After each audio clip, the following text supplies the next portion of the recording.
Also, each board has two silver socks. Look at me. You got silver. You got gold. And there's no thick on the inside. Two each board. One gold board for the sock. And the sock is together. You then have a rod that goes in the back. That goes in the wings in the back of the board. Corner. Probably going to take two bolts. Put them together. We'll make the corner. So each corner you have two bolts put together like a U. Now, you also board to the table. On the top you have skin. God gave the color to down. There's 4 layers. And we'll talk about having the width along the back of the body, also on the side. If it goes over the side, side is straight. So that's the curve of the skin. It's telling you exactly what color you want to dye. It's telling you what type you want. Now, you have board, bone, and what we call a veil. Telling you what color to put over there. So inside of the family, you got a veil. I'm going to call it a veil. You know it's red. That's white. I'm telling you what color you want. Especially if you get patch. Put your patch and your things together. On the inside of that family, it's all got to go.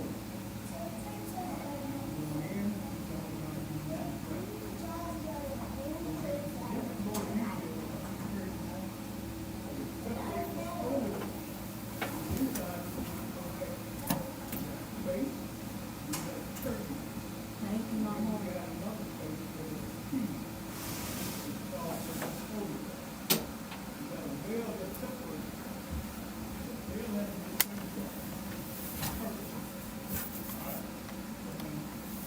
Inside of that, all your roots as you go.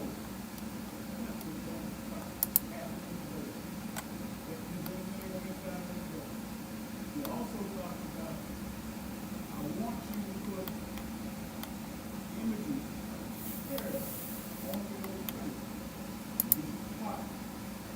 Heaven, the throne is surrounded by cherubs. This is down surrounded by cherubs. Lucifer was an anointed cherub. He was up. He had great authority. So now, when you get to Kings, you will see Solomon. Solomon put all of these cherubs except in the ceiling. This is what they did. Because this is how the God of heaven is. Certain colors. And you start to remember. When you see the stuff on TV, when you see this stuff on images that show, most of it is not accurate. What you're going to find is this.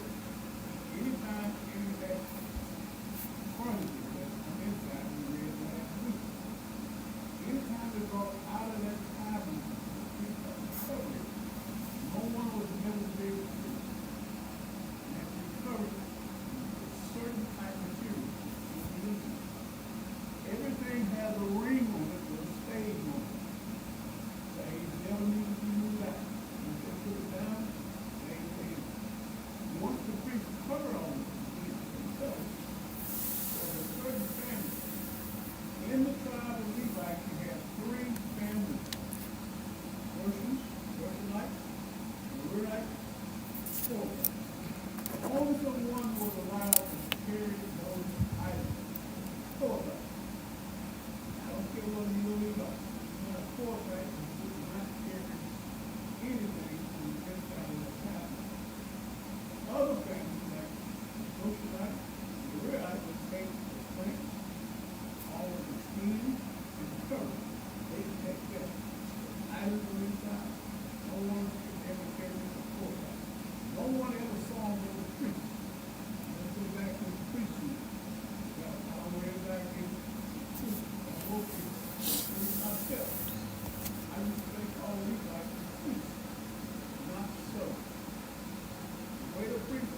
child. And at this particular time, God is giving over instructions how he will get everything done.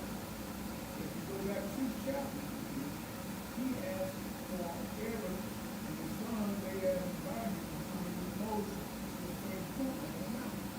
Why? The priest. And this is the bloodline. Out of the tribe of Levi, again, he had 3 sons. Sons that the priest was Kohath. Kohath, they had 2. One child that Kohath had is named Amram. Amram married a woman named Yoshua, who was his auntie, meaning God took together the same blood. The four brothers who was married, this is together, Miriam and Moses.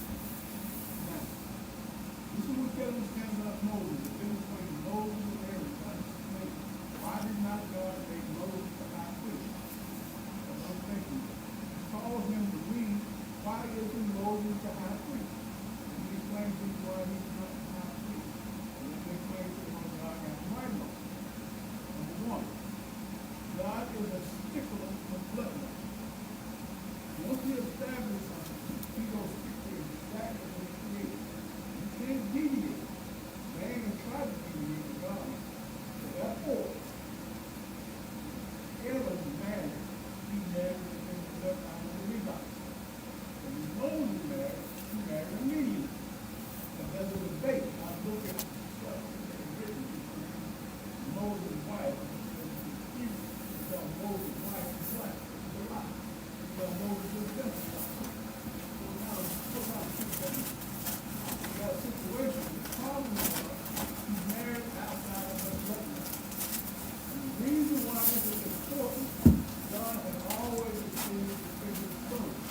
When God was Jesus, the Christ came, he was coming to be a priest and a king, meaning the bloodline has to be kept straight. Ain't no deviation. Because once that baby came to Mary, her womb, the blood that was pumping through that child's body had to be from the core type of the line of blood. Therefore, it was protected. As we go through this Old Testament, you won't see how God protected the bloodline. This is why. So now here we are. All of this stuff that we talk about on the inside. We go over what's on the inside. So I walk into that tent. We go to those things. On the left-hand side, I got 7 camels. They bring 10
understand that they push through those rings behind those boards. And you got to understand them boards got to be covered with gold. Okay? And all of this skin they talking about going across the top, down the side. Okay? Go ahead, Dan. And they shall be 8 boards, and their sockets of silver, 16 sockets, 2 sockets under one board, and 2 sockets under another board. And thou shalt make bars of chicken wood, 5 for the boards on the one side of the tabernacle, and 5 bars for the board on the other side of the tabernacle, and 5 bars for the boards on the side of the tabernacle, for the 2 sides westward. And the middle bar in the midst of the board shall reach from end to end.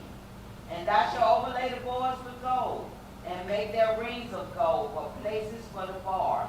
And thou shalt overlay the bars with gold. And thou shalt rear up the tabernacle according to the fashion thereof, which was shown thee in the mount. And thou shalt make a veil of blue and purple and scarlet, and fine twined linen of cunning work with cherubims shall it be made. And thou shalt hang it upon 4 pillars of shittim wood, overlaid with gold. Their hook shall be of gold upon the 4 sockets of silver. And thou shalt hang up the veil under the thatches, and thou may bring that feather into the veil, the ark of the testimony. And the veil shall divide unto you between the holy place and the most holy. And thou shalt put the mercy seat upon the ark of the tabernacle, ark of the testimony in the most holy place. And thou shalt set the table without the veil, and the candlestick over against the table on the side of the tabernacle toward the south. And thou shalt put the table on the north side.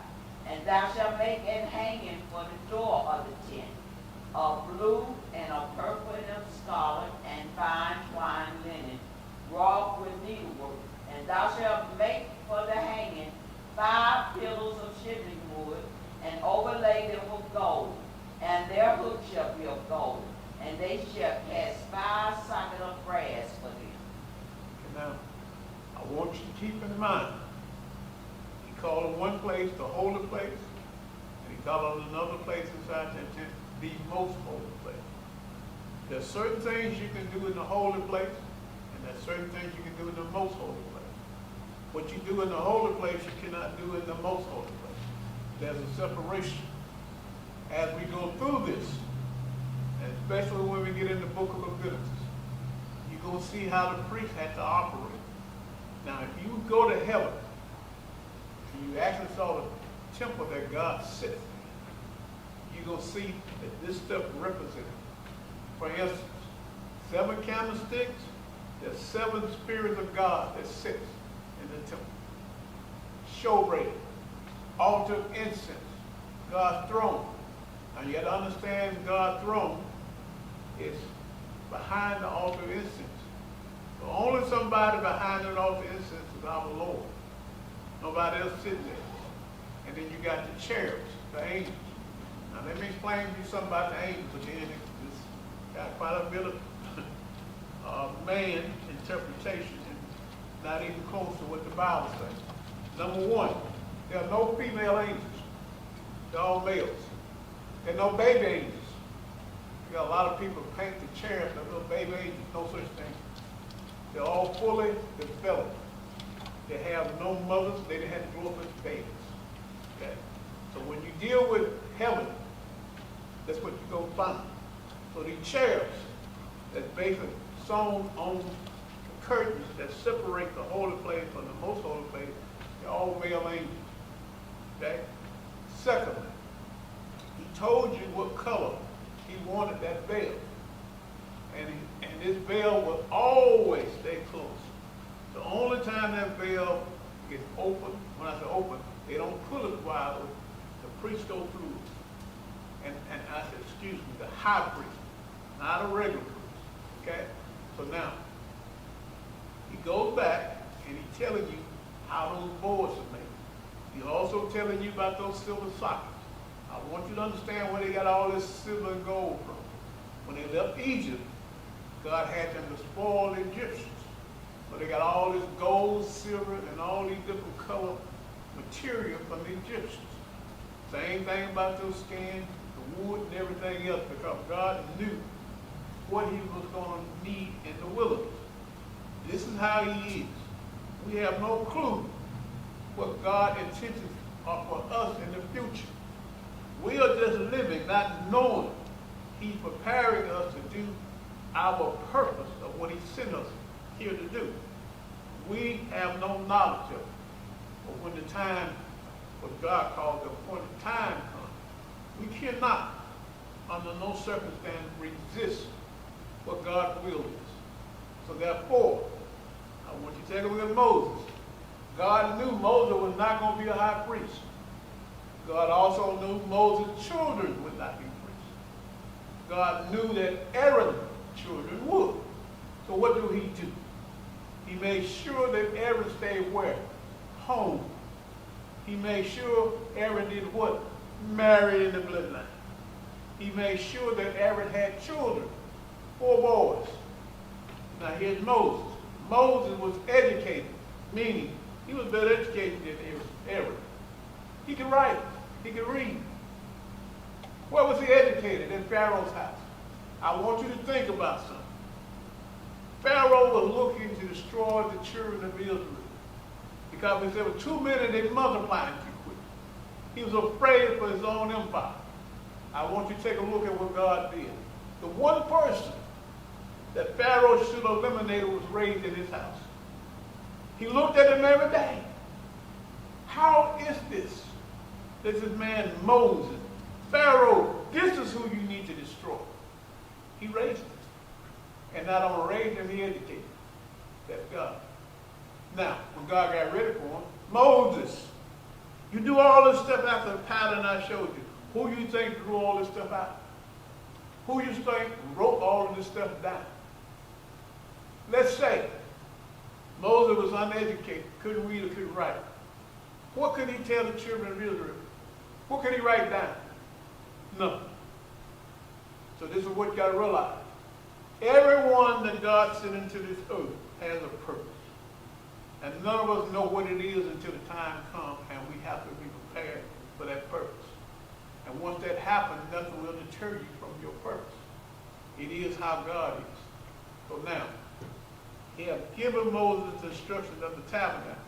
I want you to understand what was happening before the tabernacle came into play. Men was making sacrifices everywhere. Everywhere they went, they set up altars and they made sacrifices. God now is telling man, this is how I want you to deal with me. And they call it the Ark of the Testimony. Whenever you hear that, he's talking about the Ark of the Covenant. Now again, he told Moses what to put inside of it. You got people walking around now wondering what's inside of it, what's inside of it. Now, he told them to put the 10th commandment that he's going to write on stone. Later, he's going to tell them to put his rod on the inside, his staff. Later, he's going to tell them to gather some manna and put that on the inside. Okay? So let's say man found the Ark of the Covenant. It's not a mystery. It's not a mystery what God told him to put in there. There's something else in there beside what God told them. They had no business to put it in there. Okay? Now, all the instructions have been given.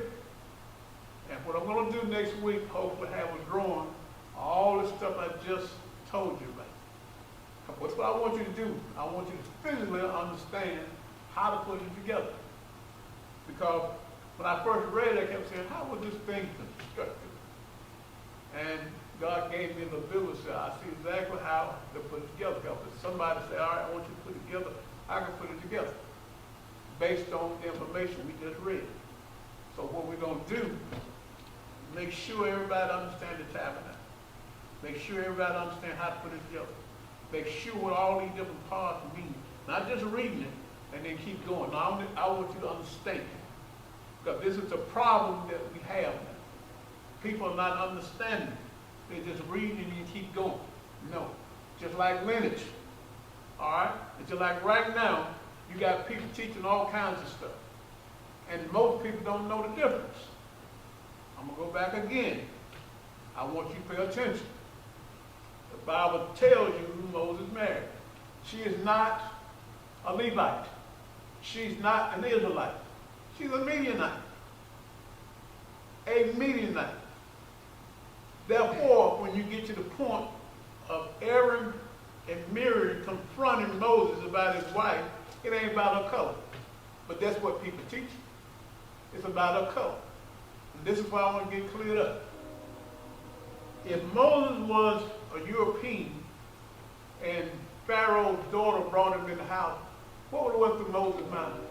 What would have went through Pharaoh's mind? A white baby coming in there. Don't you think so? Like, where do you get this white child from? Ain't that a Hebrew child? I want you to take a look at Joseph. When his brothers came in to buy food for his family, he said, that boy look like us. He's white. He ain't black like the Egyptians. They couldn't tell him apart, could they? Who did he marry? Because you got a lot of folks talking about interracial marriages, and back in the day was a sin. Now that's another lie. Joseph married an Egyptian woman. Let's take a look at Judah. We covered this. Who did Judah marry? Two Canaanite women. Excuse me, one Canaanite woman, but he had children by his daughter-in-law, a Canaanite woman. Think about it. This is the line David came from. Like a David would have a problem if he comes from a line with nothing but sin, right? I want you to think about it. Boaz married Ruth, David's great-great-grandmother, a Moabite.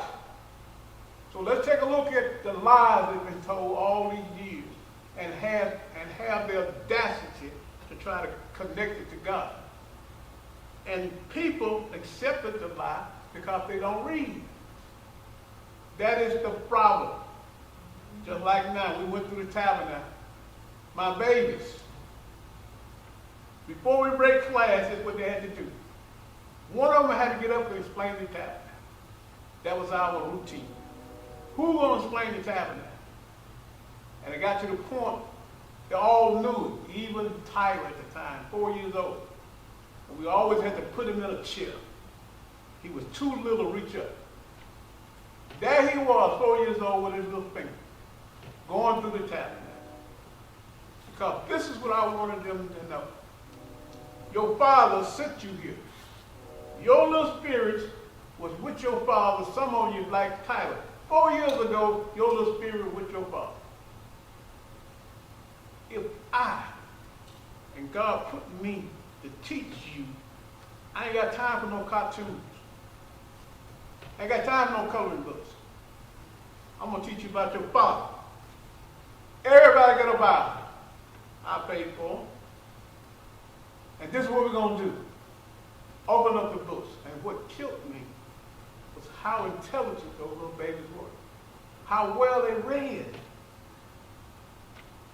And as we went through it, sometimes the older people would come back and they was stunned. What are they talking about? They didn't have a clue what we was talking about. And I look at them today when I see them sometimes. And I pray to God, the little time you gave me, I pray that the little bit I had will stick with them. Because when I see them, one question I ask them, are you reading? Because this is what you have to understand. The time that we're living in, if you don't know, you're going to get caught up. So now, I will try my best next week to have those images so you can see. As we go through this and get to the book of Leviticus, I don't want nobody here to talk about what in the world are they doing and what is the holy place and what is the most holy place, what is the altar of incense, what is the table of showbread, what is the candlesticks, what is the mercy seat. None of that. Because they keep talking about the mercy seat. And then God always said, I will speak to you from the mercy seat. All it is a square sheet of gold in between the two cherubs that sits on the Ark of the Covenant. And that represents God's throne. He called it the mercy seat. And you're going to see sometimes the high priest has to go in and sprinkle blood on the mercy seat 7 times. And this is the situation. He got to go around on the other side of the Ark of the Covenant. He always got to sprinkle the blood towards the east. Now the door to the tabernacle, the door to the tent facing the east. And then I'm going to give you the direction and everything else there, because he's a stickler. The table of showbread is to the north. The candlesticks to the south. The altar of incense to the west. So when the priests go in, that curtain, you go into the west. You have to go around on the side. Then sprinkle the blood to the east. Back out, back out. If that's what they call a trespass offering. And this is the only offering. Once they sacrifice on that altar, that priest bring the blood on the inside of the holy place, not the most holy place.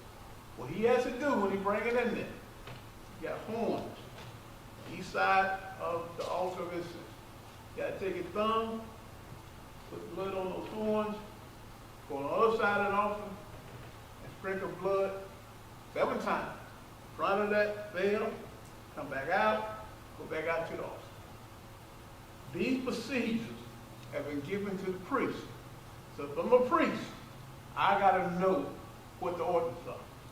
So when we go through this, I want you to know what the orders are. Now, this is what I want you to understand. All these people who got people taking part of that Old Testament and telling them, this is what you got to live by. And they accepting it. They leaving out all of this. Show me the lamb that you sacrificed. Show it to me.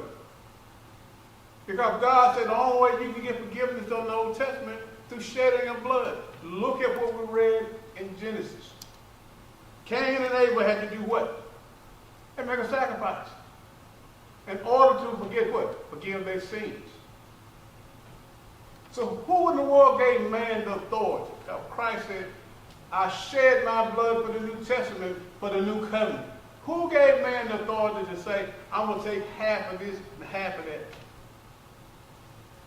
And who would listen to that nonsense? I, for one, listened to the nonsense until I read it.